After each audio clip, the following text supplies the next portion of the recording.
आज फिर हम एरिया और पेरीमीटर पर कुछ नए सवालों के साथ आए हुए हैं, जिसमें कि पहला सवाल है a square park is surrounded by a path of uniform width 2 metre all around it. The area of the path is 288 metre square. Find the perimeter of the park. तो पार्क जो है वो स्क्वायर पार्क है। तो देखिए, जैसे ये मान लीजिए कि पार्क है और इसके चारों तरफ एक पाथ बना हुआ है इस तरह से, ठीक है ना, जो कि 2 मीटर है। जैसे कि ये हुआ 2 मीटर, ये 2 मीटर, इसी तरह ये भी जो है ना पाथ जो है ये 2 मीटर है, चारों तरफ 2 मीटर है, ठीक है। 2 मीटर का पाथ बना हुआ है। तो कहता है क्या, और इस पाथ, ये जो पाथ हुआ, ये पाथ हो गया, तो इसका एरिया दिया हुआ है। तो आपको निकालना है पेरीमीटर ऑफ द पार्क, यानी ये जो पार्क है बीच में, इसका जो है ना पेरीमीटर क्या होता है, तो चारों साइड का सम होता है। तो इसका जो है ना इस स्क्वायर का पेरीमीटर निकालना है। तो मान लेते हैं कि let the side of the park x, ठीक है ना। अब जो है ना ये जो पाथ जिसके चारों तरफ है, तो ये x में दोनों साइड,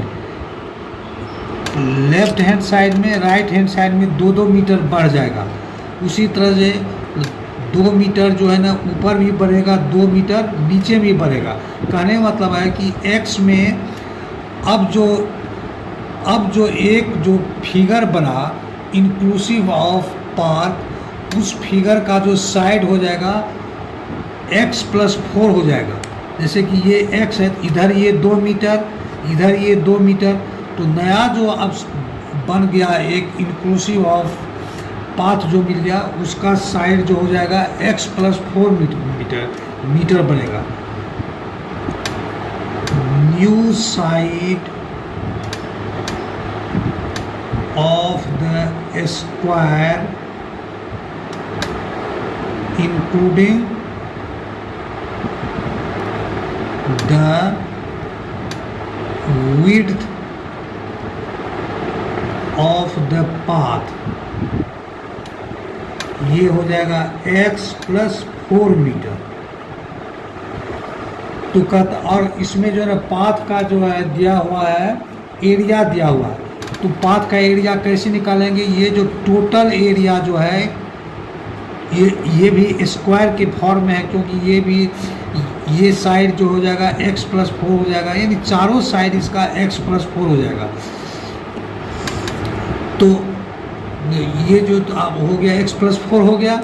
तो अब दिया हुआ है कि स्क्वायर पाथ का जो एरिया दिया हुआ है, तो पाथ का एरिया कैसे निकालेंगे, तो total area of the square including the area of the path minus area of the park, ठीक है ना। Total area of the square that is inclusive of the area of the path minus हो जाएगा area of the park. तो पहले हम लोग area of the park निकालते हैं। एरिया ऑफ द पार्क ये बराबर हो जाता है साइड का स्क्वायर, क्योंकि एरिया ऑफ द पार्क जो है ना स्क्वायर है। आप जानते हैं कि स्क्वायर का जो एरिया होता है वो क्या होता है, साइड का स्क्वायर होता है। तो एरिया का जो हर एक साइड है, पार्क का जो हर एक साइड है वो x के बराबर है, तो ये एरिया ऑफ द पार्क हो जाएगा x²। और दूसरा area of the square including the path, ये क्या हो जाएगा, इसमें साइड जो हो जाएगा वो हो जाएगा x+4, इसीलिए एरिया क्या हो जाएगा x+4 का होल स्क्वायर। इसको आप मीटर स्क्वायर बोल सकते हैं, ये भी मीटर स्क्वायर हो गया। तो अब इस एरिया में से, यानी ये इक्वेशन 2 हो गया, ये इक्वेशन 1 तो लिखे ही हुए हैं, तो इसीलिए एरिया ऑफ द पाथ जो हो जाएगा वो हो जाएगा x+4 का होल स्क्वायर और माइनस एक्स स्क्वायर। इसको सिंप्लीफाई कीजिए, ये a प्लस बी के होल स्क्वायर के बराबर है। तो a प्लस बी का होल स्क्वायर होता है a square plus B square plus 2ab। तो a स्क्वायर, a की जगह पर x है, तो ये x स्क्वायर प्लस 2ab, तो 2 इंटू एक्स इंटू 4, तो ये 8x हो जाएगा, और प्लस बी स्क्वायर यानी 4 का स्क्वायर जो कि 16 के बराबर हो जाएगा, माइनस एक्स स्क्वायर। इसमें से एक्स स्क्वायर माइनस हो जाएगा, जो बराबर हो जाएगा कितना, 8x प्लस 16। और ये जो निकला area of the path, area of the path जो है ना किसके बराबर है, 288 मीटर के बराबर है, तो इसीलिए हो जाएगा 288। इससे क्या हो जाएगा, इसलिए 8x हो जाएगा 288 माइनस 60। इसमें से माइनस कीजिएगा, 8 में से 6 गया तो 2, 8 में से 1 चला गया तो 7, ये होगा 2। तो इसलिए x कितना हो जाएगा, 272/8 हो जाएगा। ये हो जाएगा, ये 8 या 24 और ये 34 मीटर के बराबर हो जाएगा। तो हमारा स्क्वायर पार्क जो कि स्क्वायर के शेप में है, उसका जो है ना साइड निकल गया 34 मीटर, तो उसका पेरीमीटर निकालने के लिए कहता है। तो पेरीमीटर इससे निकल जाएगा, पेरीमीटर ऑफ अ स्क्वायर ये होता है 4 इंटू साइड होता है, तो ये बराबर हो जाएगा 4 इंटू 34। इसको आप मल्टीप्लाई कीजिएगा तो 4 चौका 16, 4 या 12, 136 मीटर होगा। यही पेरीमीटर ऑफ द स्क्वायर है। अब दूसरा सवाल है, area of the playground of a school is 38,400 metre square. If the ratio between length and breadth is 3:2, find the perimeter of the play of. देखिए, ये जो है ना प्ले ग्राउंड जो कि रेक्टेंगुलर शेप में है, उसका लेंथ और ब्रेथ नहीं दिया है, बल्कि उसका रेशियो दिया हुआ है। तो रेशियो जो दिया होता है, that is not the actual length and breadth of any figure या ऑफ एनी रेक्टेंगुलर शेप। तो वो जो क्या होता है, जैसे कि मान लीजिए कि आप उसको हम एक उदाहरण से बताते हैं। मान लीजिए कि कोई 2 नंबर है, 2 नंबर्स आर देयर। एक है मान लीजिए R, एक है 6 और ये 4 है। ये एक्चुअल नंबर 6 और 4 है। तो इसका जो रेशियो निकालेंगे, इट्स रेशियो विल बी 6/4।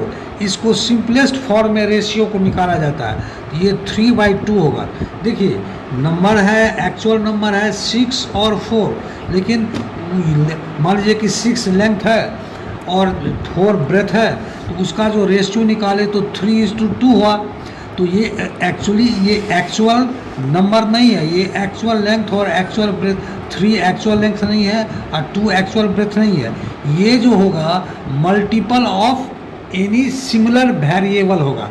इसीलिए कि ऊपर नीचे सिमिलर नंबर से काटे हैं, 2 से ऊपर को भी 6 को भी ये कि डिवाइड किए हैं और 2 से 4 को भी डिवाइड किए हुए हैं। इसीलिए इसका जो एक्चुअल लेंथ एंड ब्रेथ जो होगा, that will be multiplied by similar variable. इसीलिए इस केस में चूंकि लेंथ और ब्रेथ का रेशियो दिया हुआ है, इसीलिए इस केस में लेंथ हो जाएगा 3 multiplied by any variable that is x। अब ब्रेथ हो जाएगा 2 मल्टीप्लाइड बाय सिमिलर वेरिएबल। अगर इसको लेंथ को x से मल्टीप्लाई किए हुए हैं तो ब्रेथ को भी x से ही मल्टीप्लाई करना पड़ेगा। अब ये प्ले ग्राउंड का जो है ना हमारा लेंथ और ब्रेथ निकल गया 3x और 2x, और प्ले ग्राउंड का जो एरिया दिया हुआ है 38,400।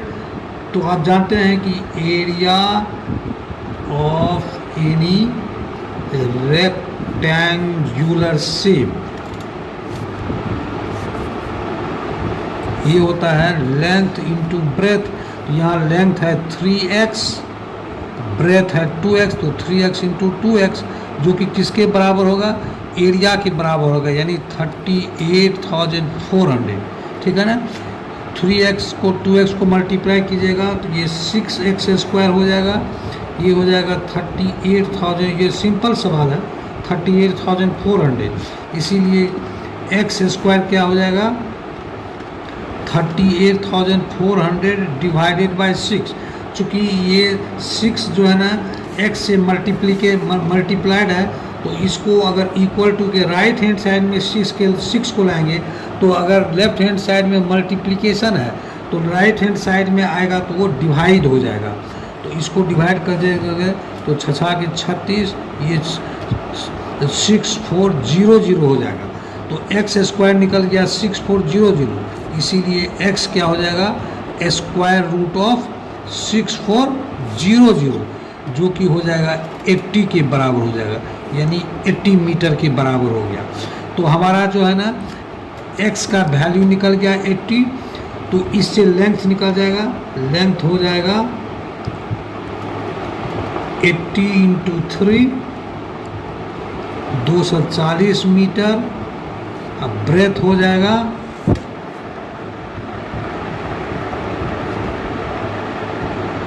80 इंटू 2 160 मीटर हो जाएगा। तो हमको निकालना क्या है पेरीमीटर। तो आप जानते हैं पेरीमीटर ऑफ द प्लेग्राउंड, चूँकि ये रेक्टेंगुलर शेप में है, ये बराबर हो जाएगा 2 लेंथ ब्रैकेट में लेंथ प्लस ब्रेथ, तो 2 ये हो जाएगा 240 प्लस 160, ये बराबर हो जाएगा 2 इंटू क्या लिखे 240, यहाँ 24 केवल ही दिया है, 240 प्लस 160। तो इसको आप जोड़िएगा तो ये हो जाएगा 0 6 4 10 400, तो ये हो जाएगा 800 मीटर। तो यही पेरीमीटर ऑफ द प्लेग्राउंड हुआ। अब एक तीसरा सवाल है, the perimeter of a rectangle and a square are same. The perimeter of a rectangle and a square are same. The length and breadth of the rectangle are 25 centimeter and 15 centimeter. Find the side of the square. तो देखिए perimeter rectangle का जो है और square का जो perimeter है दोनों सेम है। तो इसमें हम लोग रेक्टेंगल का पेरीमीटर आसानी से निकाल लेंगे, क्योंकि रेक्टेंगल का लेंथ और ब्रेथ दिया हुआ है। तो लेंथ ऑफ द रेक्टेंगल वो कितना दिया हुआ है 25 सेंटीमीटर। अब ब्रेथ, ये सब आसान सवाल है। ब्रेथ ऑफ द रेक्टेंगल ये कितना दिया हुआ है 15 सेंटीमीटर दिया हुआ है। तो पेरीमीटर निकल जाएगा इससे। आज का सवाल आसान है। पेरीमीटर ऑफ द रेक्टेंगल ये हो जाएगा 2 लेंथ प्लस ब्रेथ, जो कि हो जाएगा 225 प्लस 15, ये बराबर हो जाएगा 2 इंटू 2 इंटू 40 जो कि हो जाएगा 80 सेंटीमीटर। तो ये जो पेरीमीटर रेक्टेंगल का निकला वो किसके बराबर है? तो it is equal to the perimeter of the square. Hence perimeter of the square will be equal to 80 centimetre. और आप जानते हैं कि पेरीमीटर ऑफ द स्क्वायर जो होता है 4 इंटू साइड होता है, तो ये हो जाएगा 80 सेंटीमीटर। इसीलिए साइड ऑफ द स्क्वायर ये हो जाएगा 80 सेंटीमीटर बाय 4 जो कि 20 सेंटीमीटर के बराबर हो जाएगा। तो यही इसमें निकालने के लिए करा है कि find the side of the square. तो साइड ऑफ द स्क्वायर जो होगा वो 20 सेंटीमीटर के बराबर होगा। तो आज का सवाल आसान सवाल था, तो कोशिश करेंगे कि कल जो है ना कुछ पेरीमीटर और एरिया पर कुछ सवाल लाए, और कल अगर वीडियो बनाएंगे तो मोस्ट प्रोबेबली वो लास्ट वीडियो होगा इस एरिया और पेरीमीटर पर। उसके बाद नए चैप्टर के साथ फिर आप लोगों के सामने आएंगे।